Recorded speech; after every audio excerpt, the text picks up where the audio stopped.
"Don't touch it," 25 restoration experts shouted at once. Hannah Foster froze beside the centuries-old astronomical clock, her fingertips stopping just inches from the carved walnut case. She slowly withdrew her hand, lowering her eyes, as uneasy laughter spread through the grand restoration hall. "The maid thinks she can solve what 25 specialists couldn't," one consultant scoffed. "I was only trying to help," Hannah said softly. Before another sarcastic remark could follow, a calm voice cut through the room. "Let her."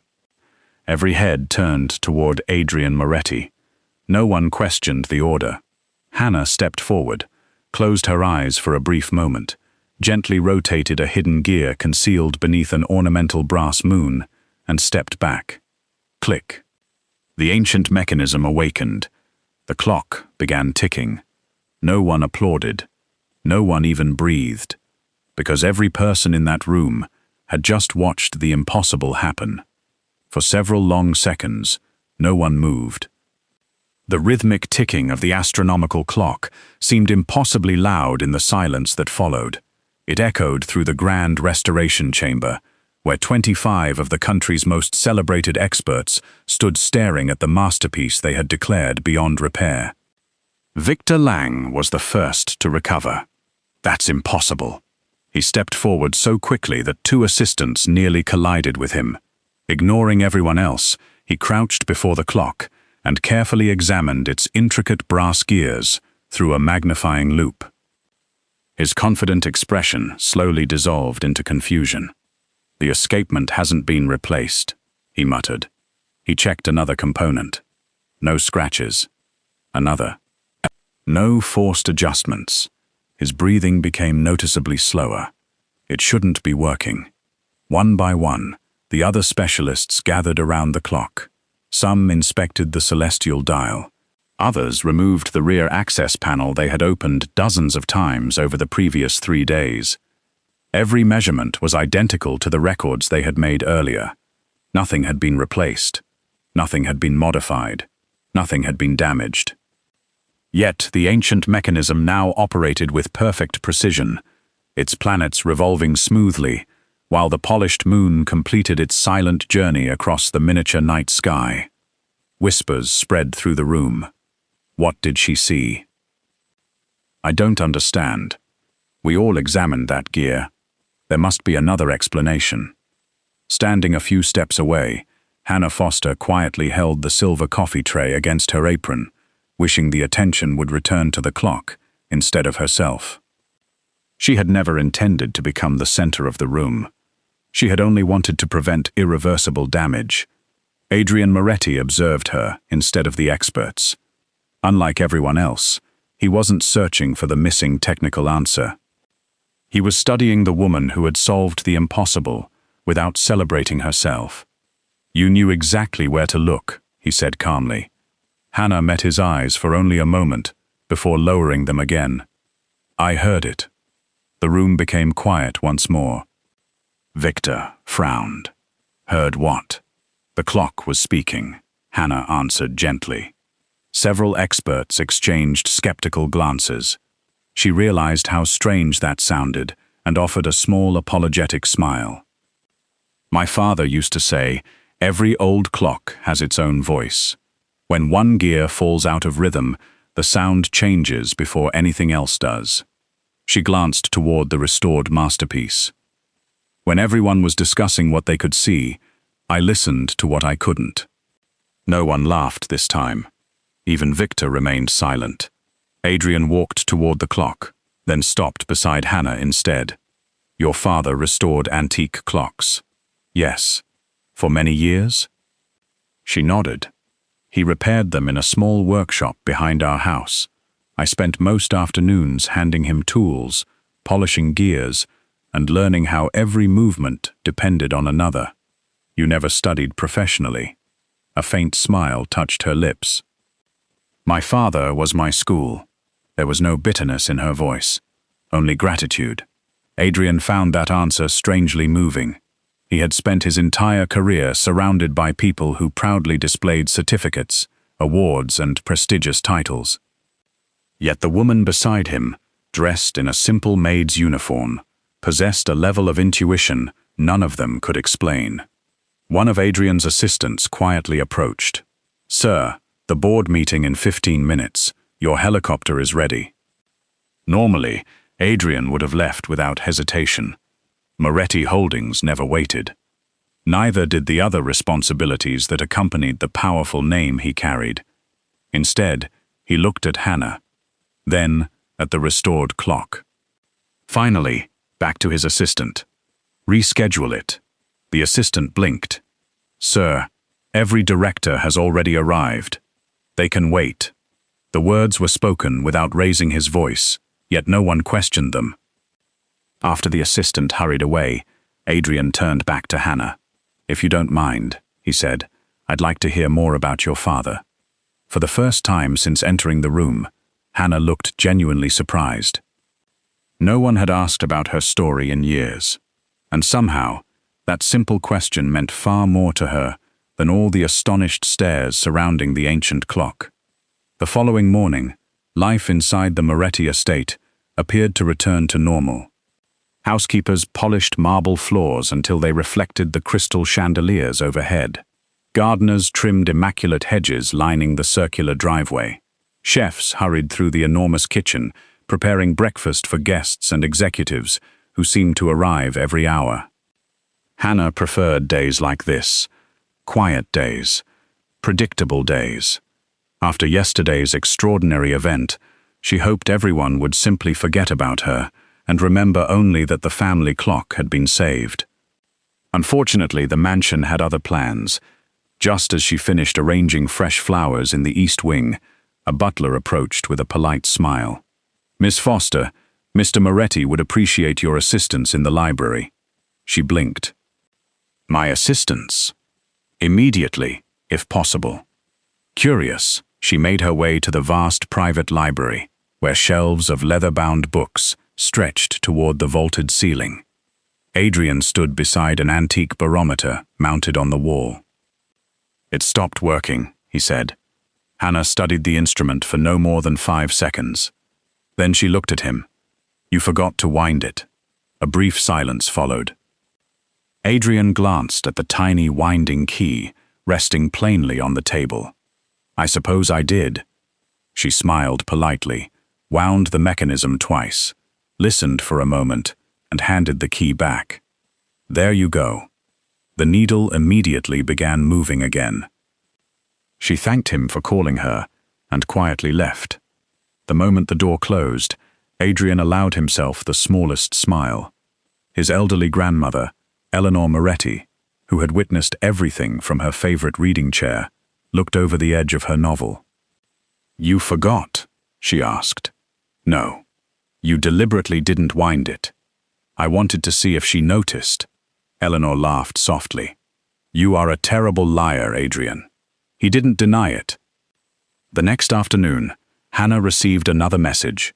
This time, it was an antique music box. "It plays too slowly," Adrian explained, with complete seriousness. She opened the lid. The melody sounded perfectly normal. After another brief inspection, she raised an eyebrow. "The speed regulator is exactly where it should be. It still seems slow." She looked at him for a long moment, before gently sliding the tiny lever 0.5 millimeter. The tune immediately became slightly faster. "There." Adrian nodded thoughtfully. "Remarkable." As she turned to leave, Hannah stopped at the doorway. "You adjusted it before I arrived." "I did?" "The fingerprints on the brass lever are yours." For the first time in years, Adrian Moretti, a billionaire renowned for reading people before they spoke, was caught.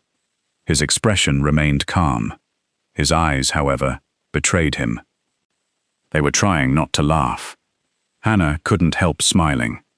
"You wanted another excuse to ask me questions." He folded his arms. Was it that obvious? Only a little.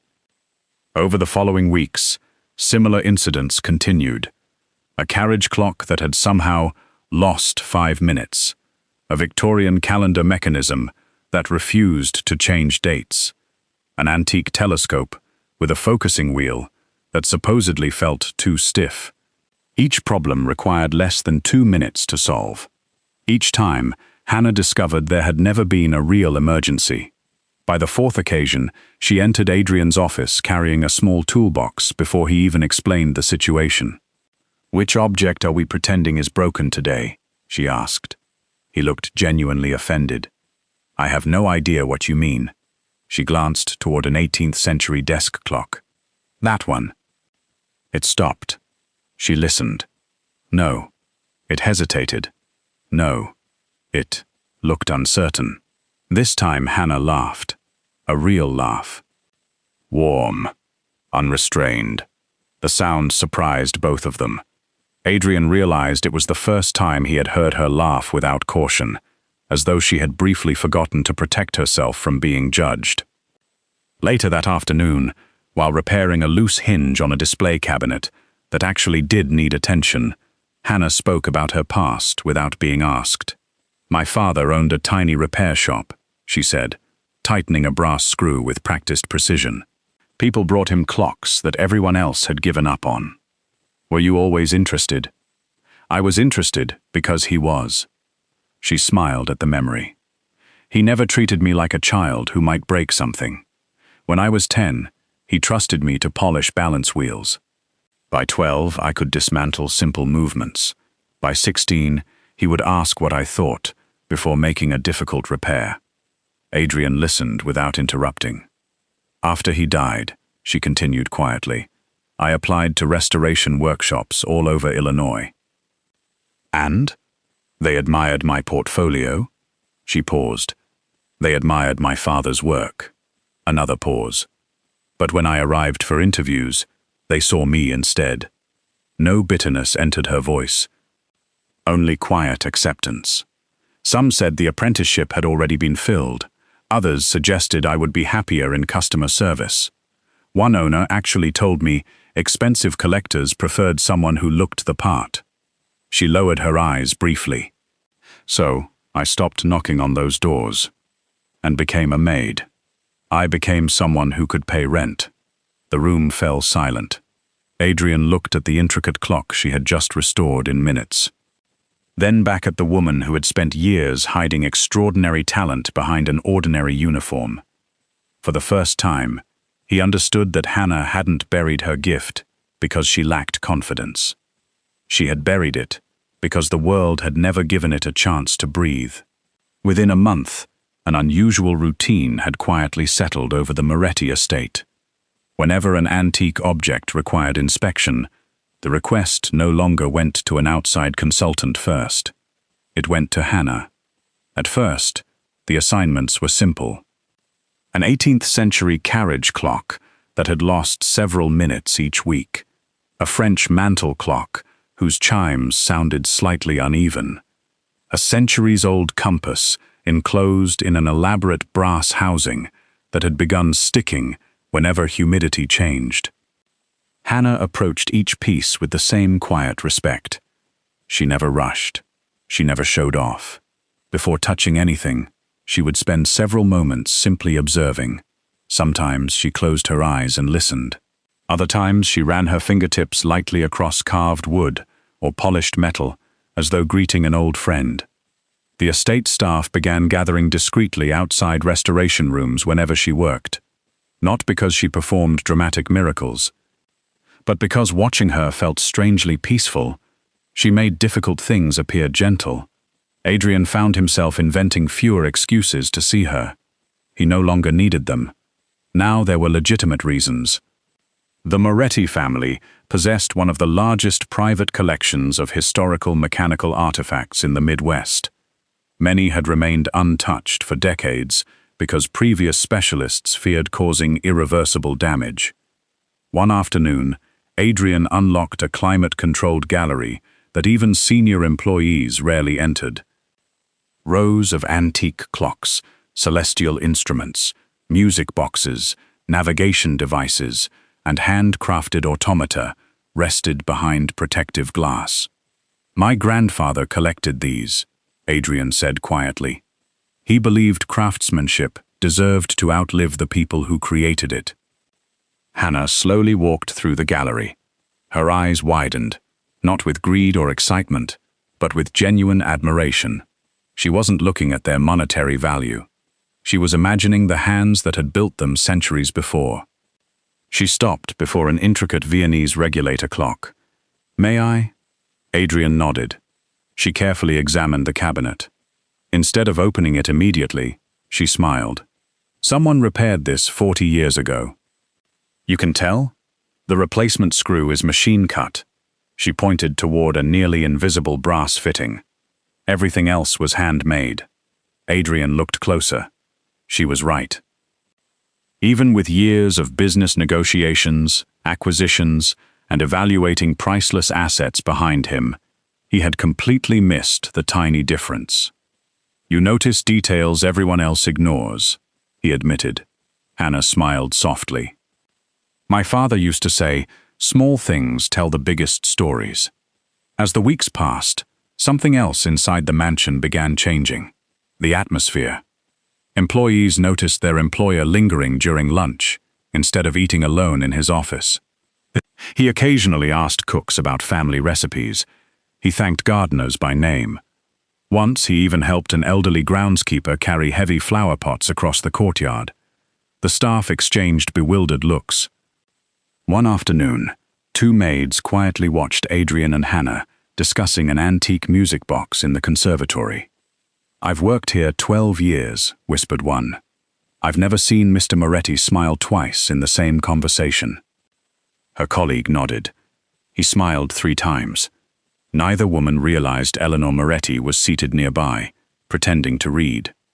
Without lowering her newspaper, she murmured, "I counted 4. Not everyone welcomed the change. Some executives assumed Adrian had become distracted. Others believed Hannah was receiving special treatment. Rumors traveled quietly through the estate. Perhaps she had influential connections. Perhaps she knew confidential family information. Perhaps restoring the astronomical clock had merely been extraordinary luck. Hannah remained unaware of most of the gossip. She continued making beds every morning before reporting to the historical collection each afternoon. She insisted on completing both jobs. "I was hired as a maid," she explained. "I should finish my responsibilities." When Adrian suggested reducing her housekeeping duties, she politely refused. "I don't want anyone thinking I forgot where I came from." His answer surprised her. "I don't want you forgetting that where you came from doesn't determine where you're going." The words lingered in her thoughts long after the conversation ended. No one had ever spoken about her future with such quiet certainty. One rainy evening, they remained in the restoration gallery long after sunset. A delicate French skeleton clock sat disassembled across a velvet-lined work table. Hannah carefully aligned a tiny escape wheel while Adrian organized handwritten restoration notes beside her. "You don't have to stay," she said. "I know. You have meetings tomorrow." "I do." She glanced toward him with amused suspicion. "So why are you still here?" Adrian considered the question. Months earlier, he would have answered with efficiency. Supervision, security, professional curiosity. Tonight, none of those explanations felt honest. Finally, he smiled. "Because I enjoy watching someone who truly loves what she does." Hannah looked down almost immediately, pretending to concentrate on the mechanism in front of her. A faint warmth colored her cheeks. No expensive compliment she had ever overheard in the mansion compared to those simple words. For the first time since joining the estate, she allowed herself to imagine something she had never considered possible. Maybe she wasn't only useful here, maybe she belonged here. She still believed she was only a temporary employee whose extraordinary moment would eventually fade into memory. She had no idea that Adrian Moretti had already begun imagining a future in which neither the estate nor his life would ever feel complete without her quiet presence beside him. 6 weeks later, the Moretti Historical Foundation hosted one of Chicago's most prestigious cultural events. Collectors, museum directors, historians, University researchers, philanthropists, and restoration specialists gathered beneath the soaring glass ceiling of the Lakeshore Museum for the unveiling of several newly restored mechanical treasures from the Moretti family collection. Crystal chandeliers reflected across polished marble floors, while reporters moved quietly among distinguished guests. For Hannah, it was the largest professional event she had ever attended. Even then, she almost hadn't come. She had insisted she was only helping behind the scenes. It was Eleanor Moretti who gently persuaded her otherwise. "If you helped preserve history," the elderly woman had said with a warm smile, "you deserve to stand beside it." So Hannah arrived, wearing a simple navy blue evening dress that was elegant, without trying to attract attention. She still felt more comfortable blending into the background. Old habits rarely disappeared overnight. Throughout the evening, visitors admired the restored astronomical clock. Historians praised its remarkable precision. Museum curators discussed displaying it in future exhibitions. Again and again, Adrian quietly redirected every compliment. "Hannah deserves the credit." Each time he said her name, she became visibly uncomfortable. She had spent years avoiding attention. Receiving it still felt unfamiliar. Near the center of the exhibition hall, Victor Lang watched the growing crowd surrounding Hannah. Every compliment directed toward her felt like another blow to his wounded pride. For decades, he had been introduced as one of America's finest restoration authorities. Now journalists were asking a former maid for interviews while barely acknowledging his presence. His humiliation had slowly become resentment. Resentment had become jealousy, and jealousy demanded an audience. Victor stepped onto the small presentation platform, where several speakers had been discussing historical preservation. Tapping the microphone lightly, he smiled with polished confidence. "Ladies and gentlemen," he began, "before we continue celebrating today's remarkable restoration, I believe professional honesty deserves equal recognition." The conversations around the hall gradually faded. People turned toward the stage. Victor looked directly at Hannah. "Miss Foster." She froze. "I've spent weeks thinking about your extraordinary achievement." His smile never reached his eyes. "The more I reviewed the restoration, the more one conclusion became unavoidable." The room grew quieter. "I believe you copied my restoration method." A murmur swept through the audience. The several cameras immediately turned toward Hannah. Victor continued before anyone could interrupt. "You observed my team's inspection for 3 days. You listened to every technical discussion. You waited until we revealed the mechanism. Then he spread his hands dramatically. And somehow solved everything in 1 minute." He paused. What an astonishing coincidence. The implication required no further explanation. He wasn't accusing her of repairing the clock. He was accusing her of stealing the knowledge that made the repair possible. Gasps rippled across the room. Some guests exchanged uncertain glances. Others began whispering. Hannah stood perfectly still. She could feel hundreds of eyes studying her once again, not with admiration this time, but with doubt. The familiar ache settled quietly in her chest. It wasn't new. She had seen those expressions before, at job interviews, professional workshops, training programs. People rarely questioned her work first. They questioned whether someone who looked like her could possibly deserve the credit. Victor took one final step forward. A restoration career should be built on expertise. His voice sharpened. Not on a lucky performance designed to impress wealthy patrons. Silence filled the hall. Every insult landed precisely where he intended. Not loud enough to appear cruel, just polished enough to sound respectable. A reporter lifted a microphone toward Hannah. "Miss Foster, would you like to respond?" She looked at the crowd, at the cameras, at the historians waiting for an explanation. Then she quietly shook her head. "I don't need to argue." Her voice remained calm, despite the pain behind it. if believing that helps Mr. Lang understand what happened. She offered a small, tired smile. Then I sincerely hope it gives him peace. No anger, no accusation, no attempt to defend herself. She simply bowed her head politely and stepped away from the platform. The audience parted in silence as she walked toward the exit. Many people expected tears. Others expected outrage. Instead, they witnessed quiet dignity. Across the exhibition hall, Adrian Moretti had observed every word without interrupting. His expression never changed. Those who knew him best recognized that calm.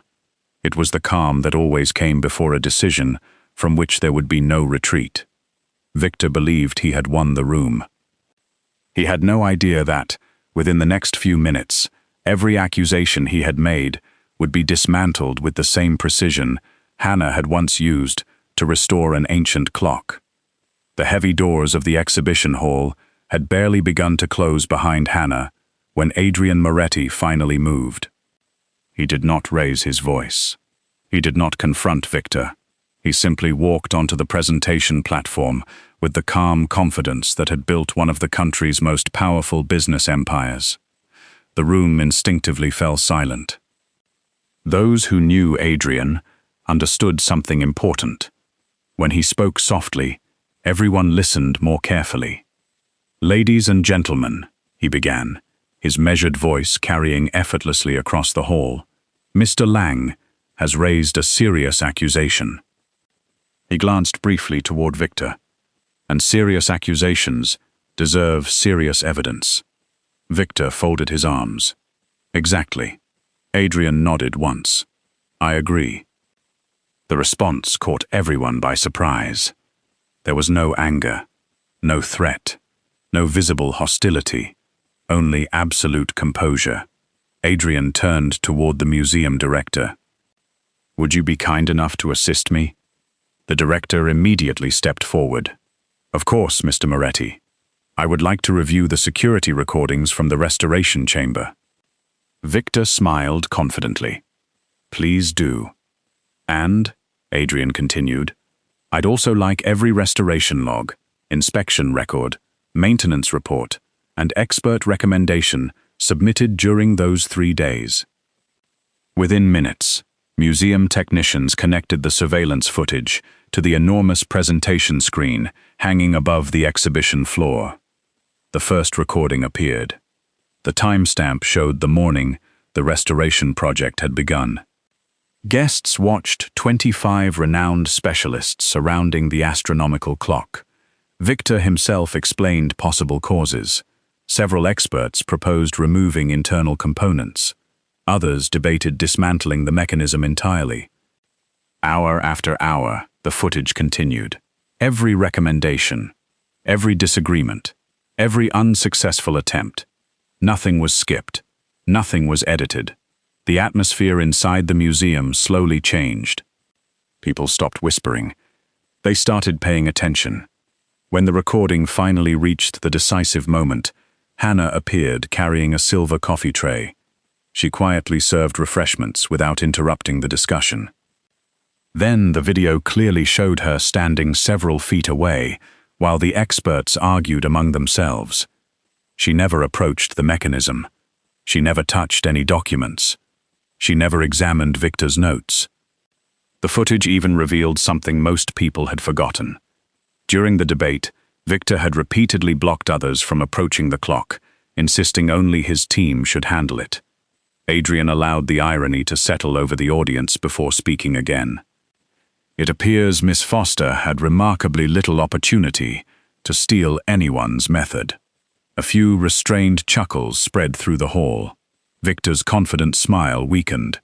Adrian wasn't finished. The museum archivist distributed copies of every restoration report submitted during the 3-day examination. Adrian invited several independent historians to compare the documents. One after another, they reached the same conclusion.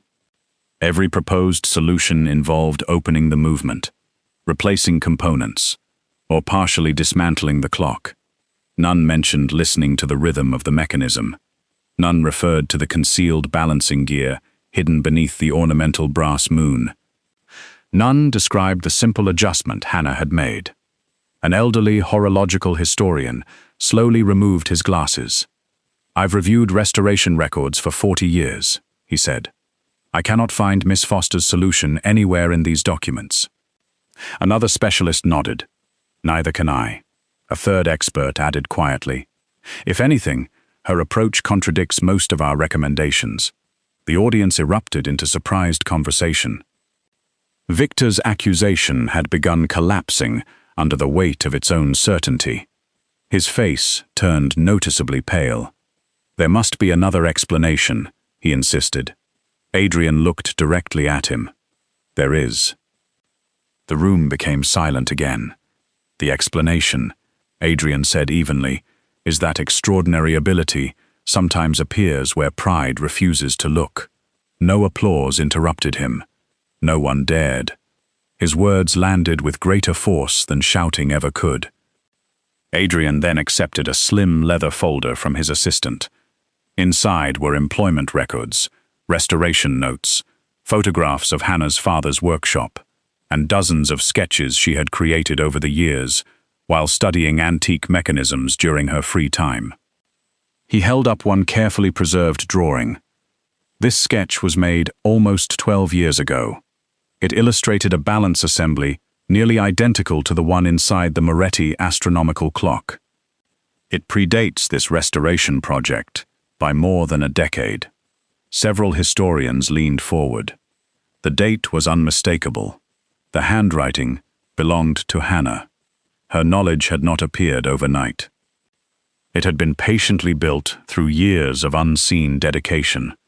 Adrian closed the folder. "I believe that concludes the question of originality." No one challenged him. Victor slowly lowered his eyes. For perhaps the first time in his distinguished career, he realized that reputation alone could not survive documented truth. Adrian turned toward the entrance, where Hannah had quietly paused, uncertain whether she should leave or stay. "Miss Foster." She hesitated before walking back into the hall. Hundreds of guests watched her with entirely different expressions now. The doubt was gone. Respect had taken its place. Adrian waited until she stood beside him. Then, without ceremony or dramatic flourish, he made one final announcement. Effective immediately, Hannah Foster is appointed the official restoration consultant of the Moretti Historical Foundation. A brief moment of stunned silence followed. Then the entire hall rose to its feet. Applause thundered beneath the glass ceiling. Museum directors applauded. Historians applauded. Collectors applauded. Even several restoration experts who had once questioned her joined the standing ovation. Across the room, Victor remained seated. By the end of the evening, news of his false accusation had spread throughout the restoration community. Within weeks, invitations to lecture quietly disappeared. Consulting contracts were withdrawn. Professional organizations suspended future collaborations pending ethics reviews. No one had destroyed his reputation. He had done that himself. Meanwhile, Hannah stood speechless amid the applause. She had walked into the museum believing she was merely accompanying the Moretti family. She left carrying something far more valuable than a prestigious title. For the first time in her life, the world had chosen to recognize her before judging her. The celebration continued late into the evening, but Hannah slipped away long before the last guest departed. Large crowds had never made her comfortable. Neither had standing at the center of attention. The applause still echoed faintly in her mind as she stepped onto the museum's rooftop terrace overlooking the glittering Chicago skyline. The autumn air was cool. For the first time that night, she allowed herself to breathe. The city lights blurred slightly as unexpected tears gathered in her eyes. Not tears of sadness, not entirely. They were the kind that arrived when someone carried the same invisible weight for so many years that they almost forgot what standing upright felt like. A quiet sound behind her interrupted the silence. "I thought I'd find you here." She turned. Adrian stood several steps away, his tuxedo jacket draped casually over one shoulder. He didn't move closer immediately. He had learned that Hannah appreciated space before conversation. "I hope I'm not interrupting." She shook her head. No. For a while, they simply looked out across the city together. Neither felt the need to rush the silence. "It still feels unreal," Hannah admitted at last. "This morning I was worried about whether I had polished every display case correctly." She laughed softly. "Tonight, people are calling me a restoration consultant." Adrian smiled. "They're calling you what you've always been." She lowered her eyes. "I don't know about that. You restored a masterpiece. I restored one clock. You restored hope." She looked at him, surprised. He continued quietly. "My grandmother spent years believing that clock would never move again. So did our historians. So did I." He paused. "You reminded all of us that impossible isn't always impossible." Hannah rested her hands lightly against the stone balcony. "I almost didn't touch it that day." Adrian frowned slightly. "Because they laughed." She nodded. "I've heard laughter like that my entire adult life." The words came slowly, as though each one had waited years to be spoken aloud. "When people looked at me." She hesitated. "They saw my body before they saw me. If I entered an interview carrying my father's restoration portfolio, they complimented the drawings." A faint smile crossed her face. "Then I walked into the room. And everything changed." She swallowed carefully. "No one ever said, 'You're too talented.' They said things like, 'We found someone else.' Collectors expect a different image. Perhaps front desk work would suit you better." She laughed once, though there was no amusement in the sound. "Eventually, I stopped wondering whether I wasn't good enough. I started wondering whether I simply looked wrong." The confession lingered between them. Not dramatic, not angry, just painfully honest. "I still repaired clocks at home," she continued. "I studied old restoration journals. I practiced whenever I could. But I stopped telling people what I loved. It hurt less if they thought I was only a maid." She looked toward the lights, stretching across the city. "At least then, when they underestimated me, they weren't taking away something I had admitted mattered." Adrian listened without interrupting. He had negotiated billion-dollar agreements, faced ruthless competitors, made decisions that affected thousands of employees. Yet nothing in those experiences prepared him for hearing the quiet loneliness hidden inside Hannah's voice. He stepped closer, only close enough that she knew she wasn't standing there alone. "Hannah." She looked up. "May I tell you something?" She nodded. "I've been trying to find the right words for weeks." A small smile touched her lips. "You? I know. I usually have answers. This time I didn't." He drew a slow breath. "The day you repaired that clock, I thought the most remarkable thing about you was your talent." He shook his head gently. "I was wrong." She looked at him with quiet confusion. "The first thing I admired wasn't your talent. It was your courage." She remained perfectly still. "You raised your hand in a room where 25 experts had already decided you had nothing worth saying. They laughed. You knew they would. But you asked anyway." His voice remained calm, yet every word carried unmistakable sincerity. "Most people mistake confidence for courage. They aren't the same. Courage is speaking when you believe no one wants to hear you. You did that, and because you did, a family's history survived." He smiled softly. "But more importantly, so did yours." Hannah felt tears escape, despite every attempt to stop them. For years, people had praised skill only after seeing proof. No one had ever recognized the fear that came before she spoke. No one had thanked her for overcoming it. Until now. Without thinking, she whispered. I was terrified. I know. I thought everyone would laugh. They did. I almost walked away. But you didn't. She smiled through her tears. No, I didn't. Adrian reached out slowly, giving her every opportunity to step back. Instead, Hannah placed her hand in his. His fingers closed gently around hers. Not possessive, not hurried, simply certain. I don't want you hiding anymore, he said. You shouldn't have to make yourself smaller so other people feel comfortable. She looked at their joined hands. For the first time, I don't think I want to. Above them, the city shimmered beneath the night sky. Neither of them spoke again for several minutes. They didn't need to. Some confessions were made with words. Others were made by choosing to remain beside someone after the hardest truths had finally been spoken. For Hannah, this was the first evening she truly believed something she had never dared imagine before. She didn't deserve recognition despite who she was. She deserved it because of who she was. Several months later, the restoration wing of the Moretti Historical Foundation had become one of Chicago's most respected centers for preserving antique mechanical history. The workshop no longer served only wealthy collectors or prestigious museums. At Hannah Foster's suggestion, one section of the program had been opened to apprentices from ordinary families, young people with talent but little opportunity. Some had grown up repairing bicycles with their parents. Others had learned woodworking from grandparents, or spent years restoring forgotten objects as a hobby. When they arrived on their first day, many looked nervous.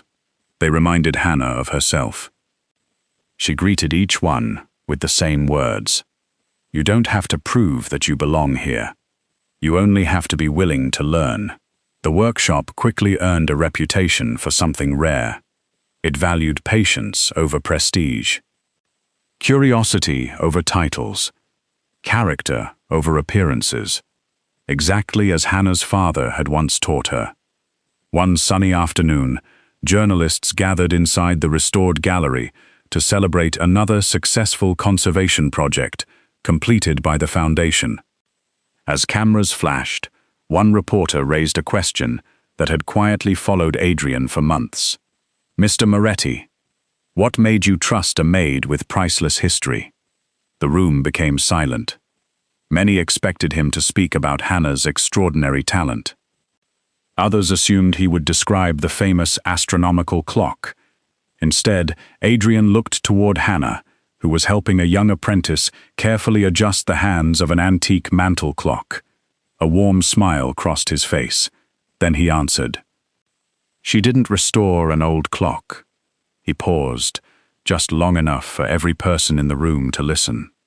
She reminded all of us that greatness doesn't always wear an expensive suit.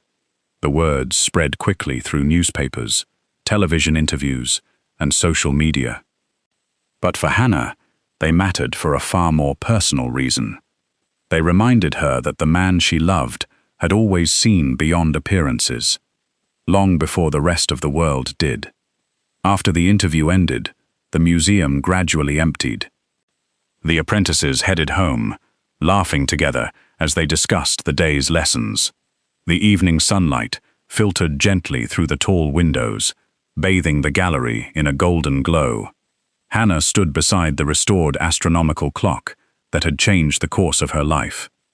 Its steady rhythm filled the quiet room.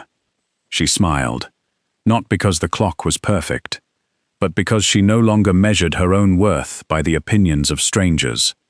She felt a familiar hand slip gently into hers. She didn't need to turn around. She already knew who it was.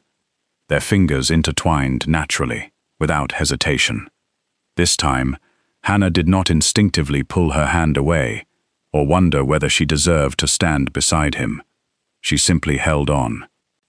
Together, they listened as the ancient clock continued its calm, unwavering rhythm, a reminder that even the most intricate mechanisms could begin moving again when someone finally understood them. Perhaps hearts were not so different. Some only needed one person willing to listen before deciding they were beyond repair.